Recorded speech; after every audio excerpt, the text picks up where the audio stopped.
Understand it. Understand. Just shit on him. I was like, yes. What's up? You need Jesus. That's right.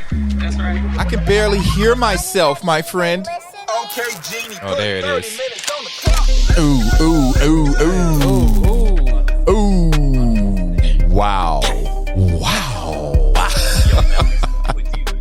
Yo, once again, we are back. I know you missed us, baby. We are the worst. Don't date us. Oh, God. We ghost ourselves. Do not date Finesse Mitchell or Genie D's in the podcast world because we will ghost you.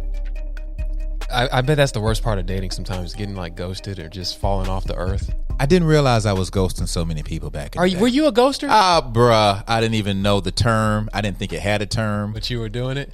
I just don't call back. Wait. I don't. Yeah, wait. Okay, wait. So they call, you look at the caller ID and you're like, no, I'm not going to. Yeah. But this was from You were an athlete, though. But this was from so long ago. We're talking about 12 years old. Okay.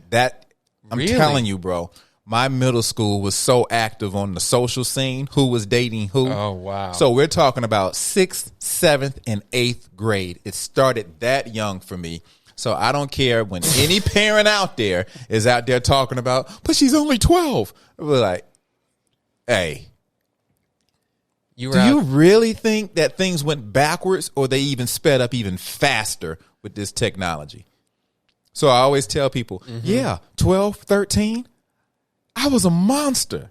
Oh, wow. I was a lovable monster. People loved me. So teachers loved me. You knew you were Parents charming. loved me. You I was charming. You had a sense of self. Yes. I am charming. I'm affecting change in the world. I'm out here navigating this via my charm. It is very easy to see when you are an alpha male amongst kids and you're not bullying people. People like you. Right. People want to come spend the night. People want to hang out. I like you. Guys, girls, kids want to be around people they like. Right. And so I was that guy. But we had these girlfriends, bro. Say what? So you were out there charming the girls. You had a strong sense of self, and that was the basis of ghosting. In my middle school, you couldn't tell me that shit wasn't grease. Remember, they had we were the Thunderbirds. Bro, you with the sideburns and the leather jacket, Had my back hair. ghosting the little girls in Atlanta. So you know what? We used to write a lot of notes back then. It was not tech. There was no texting. There was no phone. You was leaving a lot of notes and put them in true. people's lockers. I remember leaving notes. Yep. And sometimes we had these spiral notebooks that you write You share. in the notebook, and then you share it with, and it's supposed to go to specific people to write their entry. Did you have any embarrassing mishaps or teacher took the? Yes.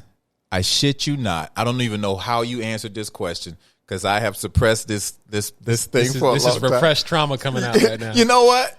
I said some stuff about my math teacher, Mrs. Crawford. Yes!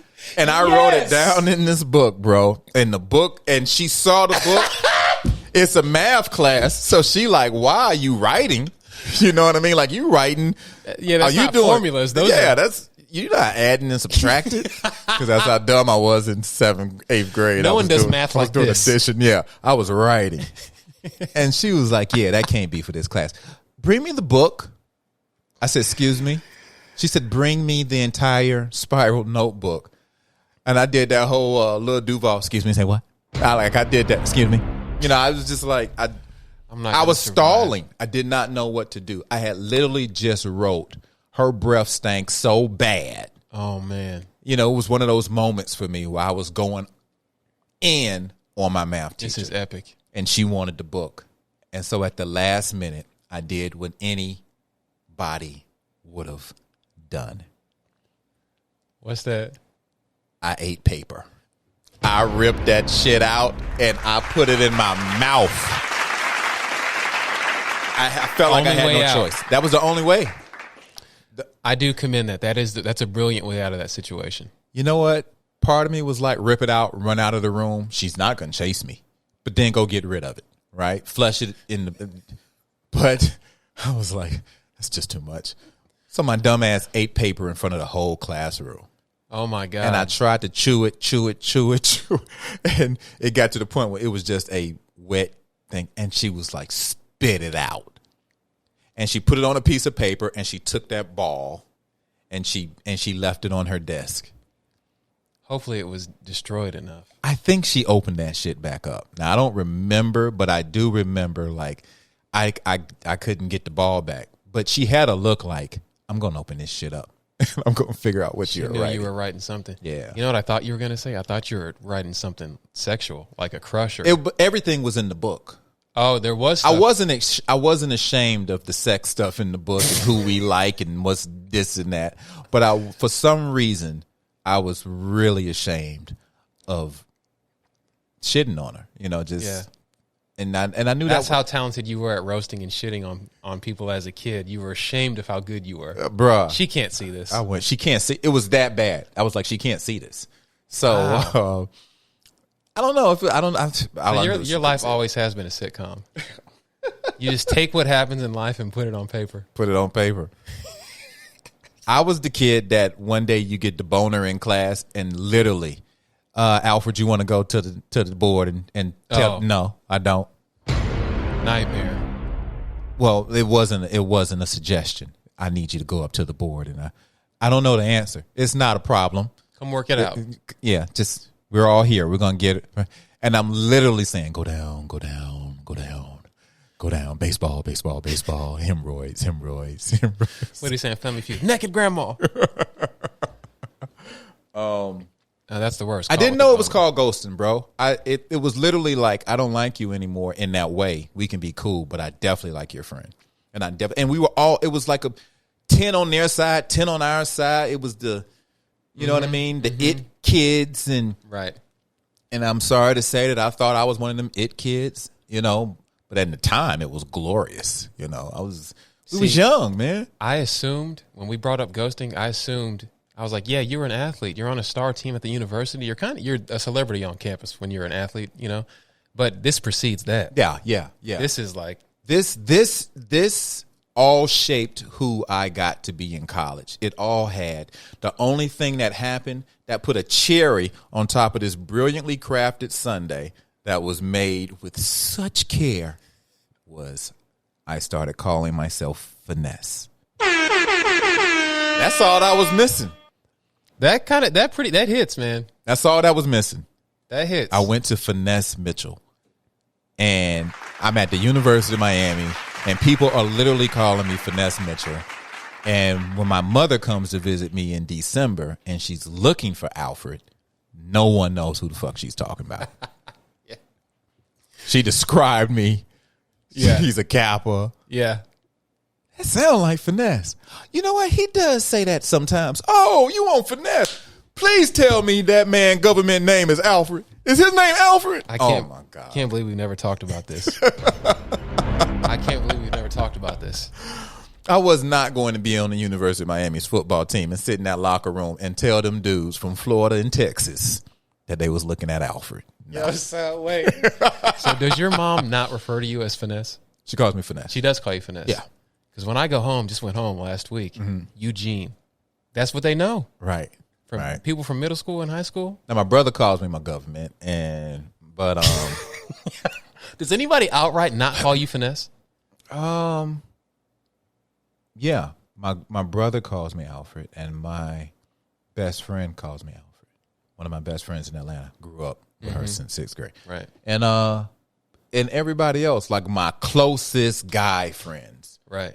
I think out of respect, they call me Finesse. Right. You know what I mean? And then just out of, oh, yeah, you earned that.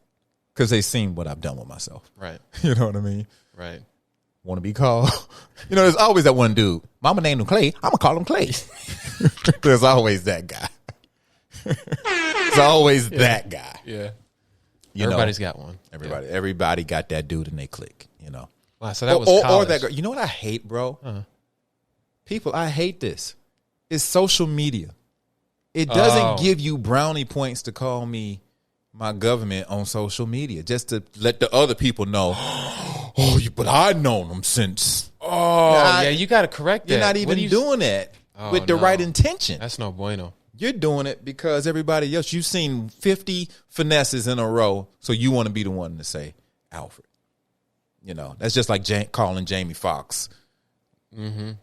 Whatever. You mean to tell me you just can't simply call the man Jamie Foxx? You know what I mean? Yeah, it's like, what's the purpose? It's like saying I'm special too, right? Yeah, it's weird. It's weird. And then Just delete the comment and delete. You know what? Sometimes I used to do that, but now I don't give a damn. That social media will have you overthinking everything, and you just said you unplugged for a week. Amazing. There's too much pressure on social media. One time I was scrolling, I felt my heart rate increase and scrolling, trying to see the next thing. And I was like, I need to get off. I think those breaks are amazing. Right. So I stayed off. I'm proud. I stayed off social media for a week. Right. Traveled with my wife, hung out with family, had memories, laughed, joked, ate. So when my phone was dead and done, and I was locked out of Instagram, I was freaking out for 2-3 days. Oh, really? And because it was a 10-day trip, by the time day 5 rolled around, I was really enjoying the vacation. Yeah. You know, and then I said, you know what? Maybe I'm not losing anything. Right. But for whatever reason, on my IG, if I don't post, I lose followers. It's like that makes sense for an entertainer. Yeah, people scroll to see who they can unfollow, I guess. I don't know what the deal is, but they do these little purge sessions. Bro, I can lose 100 followers. You kind of have to post. Yeah, I have to post. It's like they put you in this damn you that hamster in the wheel. You can slow down if you want to. Even I guess in the algorithm, if you're not frequent enough, they won't even show your post to your. They won't even show your post. It goes to some people, but if it doesn't cross that little threshold and get that momentum, you're like, oh, so only 600 people saw this versus yesterday 20,000 people saw the post before. See, to me, that's when it stops. It fails to be art at that point. Right. I'm supposed to create and release things into the world, but now I'm competing and thinking about algorithms and adding this in and every day and drawing myself out. And you're controlling it. Yeah. You as a company are controlling that. So that's not fair. That's not art anymore. That's not art anymore. Now you're like, ooh, let me make Finesse work harder. Let me make all these people work harder. I think that's part of the allure of TikTok. It's like a lot more democratic. Right. You're scrolling, it's randomized, seemingly. TikTok is in trouble because they're not giving the black creators they're not showing them the love. They're not spreading their dances around. They're spreading them around, but they're not giving them credit for creating them. But they're also not allowing their content to hit the masses just like some of the other people. You know what I mean? 1000%, bro. I don't want to crack open Pandora's box, but people of color didn't get the credit for helping build an economy at the inception of this country. Should we go there? Happy 4th of July, belated. Happy 4th. Why don't ya? What's up, everybody? Welcome to Understand This, the podcast. It's your boy, Finesse Mitchell, man. Like I said, we're happy to be back. We're happy for you to be wherever you are right now and checking us out still. I like it when you say, oh, a new episode. And then, sure enough, people, we dropped another one. And the only reason we're disappearing a little bit is because we're kind of selling TV shows. I mean, we're kind of writing a movie. And I tried to tell somebody, Genie, you got to sacrifice something. Yeah. And I said in a previous podcast, is sleep. If you're on your super grind, yep. I just don't see how you can get 10 to 8 hours. I have no idea. I just don't know how you do it. I think I'm good on 4. I'm good on 4. I've trained, and yes, maybe it's not healthy, but I've trained myself. Man, we'll crash when we crash. We crash when we crash, but you got to get it done. And the only way you can do it is to disrupt the routine, to shake up your own world, because you're creating something that needs so much of your bandwidth for it to be done correctly and successfully that you got to shake up your own world. And the dope thing, if it works, if it goes according to plan, is if you can get those around you to support that vision by encouraging you. It's cool to every now and then say you need to get some sleep or make sure you eat. But you can't be that. Go to bed. You can't shut down the whole plan of. It's also cool to hear, go for your dream. Go do that. You're right there. Do that. You know, my wife really went to, she really did go from, you're staying up too late, come to bed. To, I get it. Because there's no time during the day. Oh, I'm learning that now. You'll see. Hey, listen, bro. You'll see. I'm humble enough Genie to take D's notes. is about to have a little baby. It's my Father's Day gift, by the way. I see it, girl, dad. So I get it. I hear you, bro. I already can tell now. Like, I get the idea now. Mm-hmm. You know, I take her to work. I help with breakfast now and to, you know, help plan the day out. And I already see the days going to basically family. You can only work Days at night. go to family. You know, some women are you know, that's why they, what is it called? It's not parental leave, but what? I said parental leave, but it's maternity leave. maternity leave. And what's the guy one? Oh yeah, what is that? Paternity Leave. All I can think of is a paternity test. Don't want to bring that up, but I think hope it's called paternity leave because they're tearing us up at home. Right. Somebody in the car right now saying, "This Idiots. idiot." It's funny. But yeah, man, and rightfully so, because it is a lot to mentally, then emotionally, and then physically. You're dealing with the emotions of, oh my God, look what I created. You're dealing with the emotions of navigating each other's emotions. Loud and clear, I hear you. How does your emotion right now make me feel? Because that wasn't very nice what you just said. But they don't get it. They don't care. They don't hear it. And sometimes you don't hear yourself.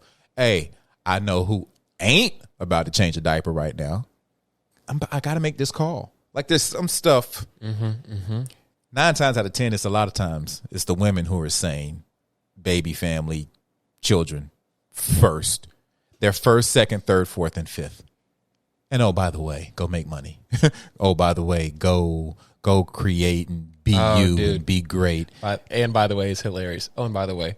Oh, and by the way. Oh, and by the way, go do that. Pay for all this. Yes. And it's not that they don't make money. It's not that they don't create. It's not, but all that is on the back burner for them. This was the purpose of life. I joke with my wife all the time. I say, yeah, you let me pay the bills real quick. All right. Yeah.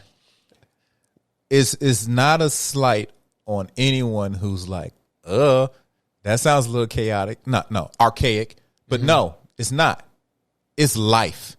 It's life. I don't know any woman who has a baby and calls their boss the next day and say, oh, and remember the spreadsheet. So what? Having the baby biologically is a job in and of itself. The mental that you go through. Oof, can't imagine. You go from, oh my God, to, is it over? It's over.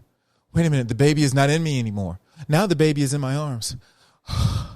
Your body is so fatigued. You're so mentally drained. You're so exhilarated. You're so like on 10. It's all at once. Right. And then all of a sudden they take that baby away from you. Somebody's cleaning it, or somebody is feeding it, or somebody is rocking it, or somebody is watching it sleep, but it's not in your arms at the present moment. And all of a sudden you're like, where's my baby? Is my baby alive? Is my baby breathing? Is somebody hurting my baby? Is my baby hungry? Is my baby sleeping? Did they fall asleep the right way? Where's my baby? That's a lot of stuff, man. A lot of processing and you know what the dude say? what? You okay? I got the baby. Yeah, but who are you? I didn't really trust you to move the car and put it on the other side of the street. Now you're holding my baby? But who are you? Bro, it took me a long time for me to get my wife to say our baby. Yo, hey, that's it. That's a wrap.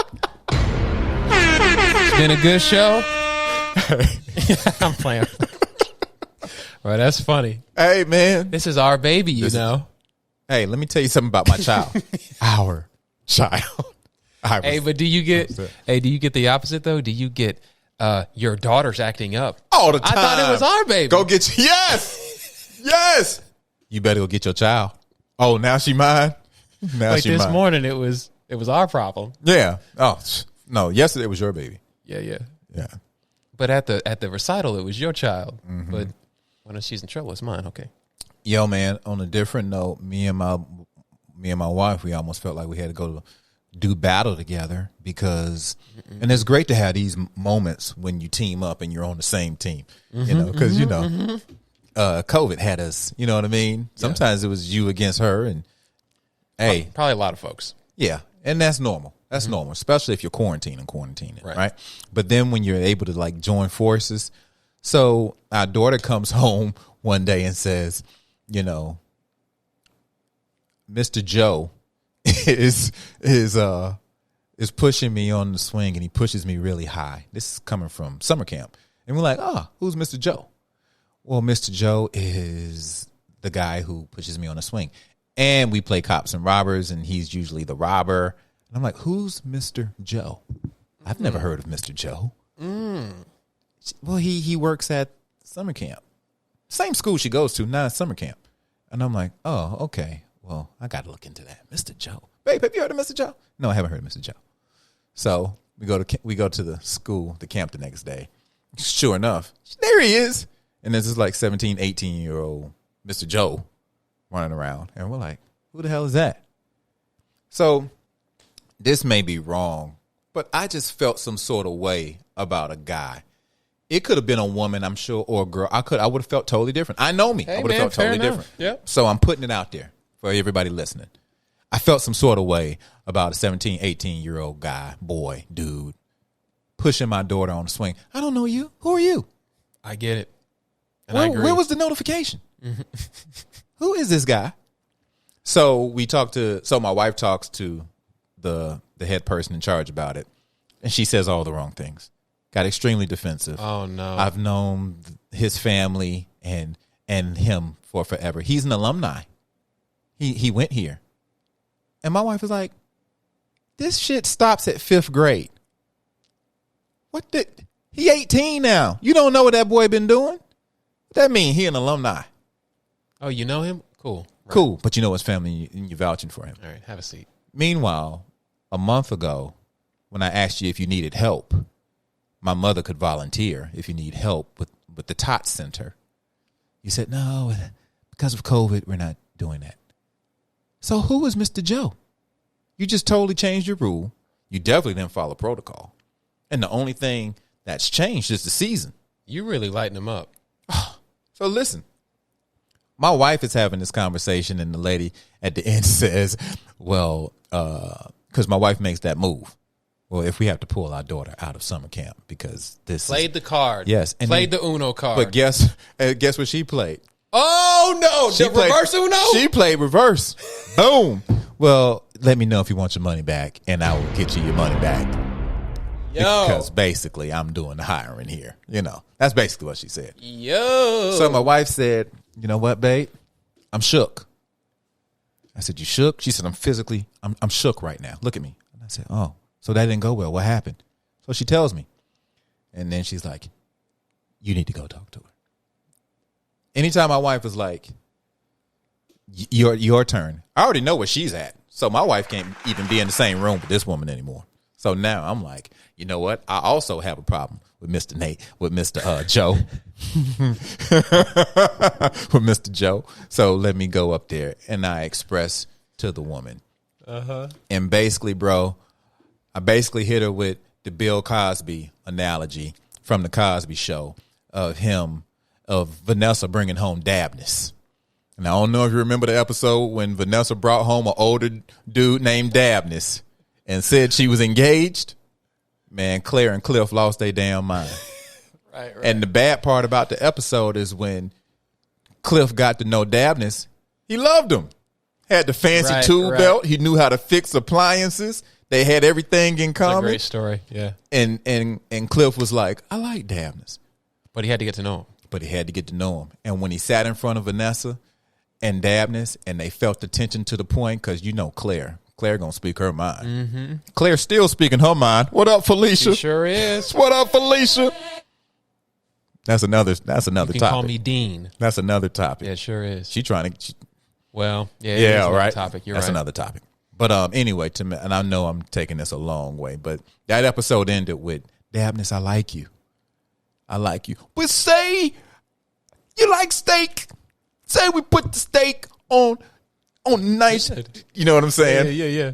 With the mashed potatoes, and what else do you like? You like gravy on your mashed potatoes. We got the steak and we got the gravy. You got asparagus, nice asparagus. You got your steak, medium rare. We got the potatoes. We got the gravy. We got the asparagus. But say she served it on a garbage pan lid. Would you still eat it? I'm unplugging stuff, y'all. Y'all, did you catch the sermon? Did you get the analogy? I'm unplugging stuff. Mr. Joe could be great, but you allowed our 6-year-old to come home and tell us who Mr. Joe is. And she did a horrible job because she's 6. I don't know. Some guy. He pushes me in a swing. What? And we play cops and robbers and we chase him and he chases us. She did a horrible job. So as she's explaining it, my wife is, and I'm like, absolutely. But you did that.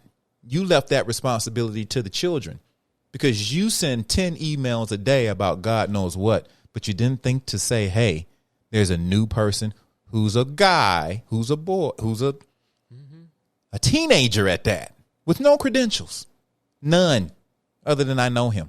He wants to volunteer. What dude in their right mind want to be around kids? Even if that's one of your professions you think you want to go into.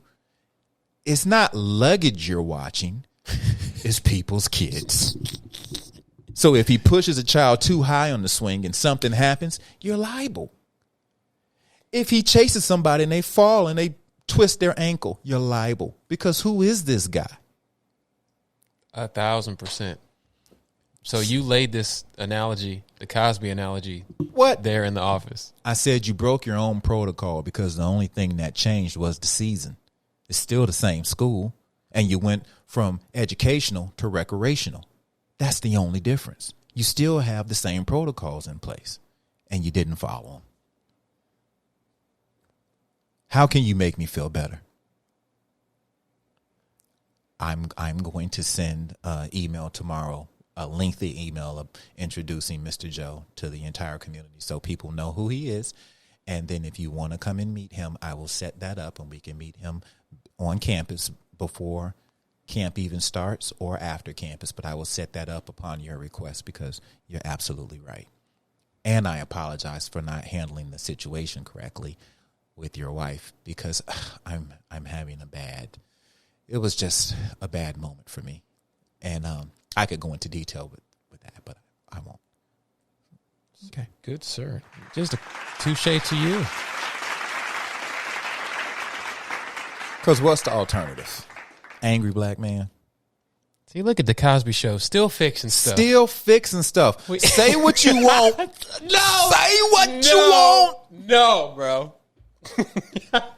Say what you want. Yeah. I can't stand you, man. But a lot of us learn to parent. A lot of us learn to discipline. A lot of us learn to deal with a lot of family issues because of Bill Cosby and Felicia Rashad.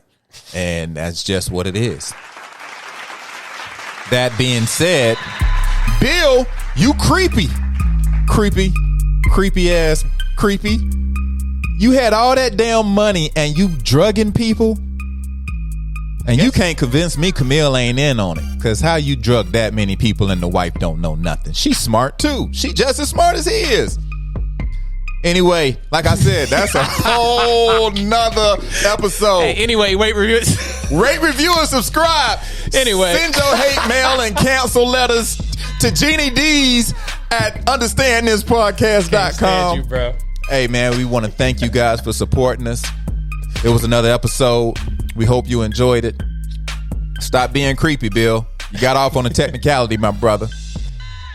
But you're home. All right, so we love you. Watch reruns of The Cosby Show. It's still a good show. I can't stand you, bro.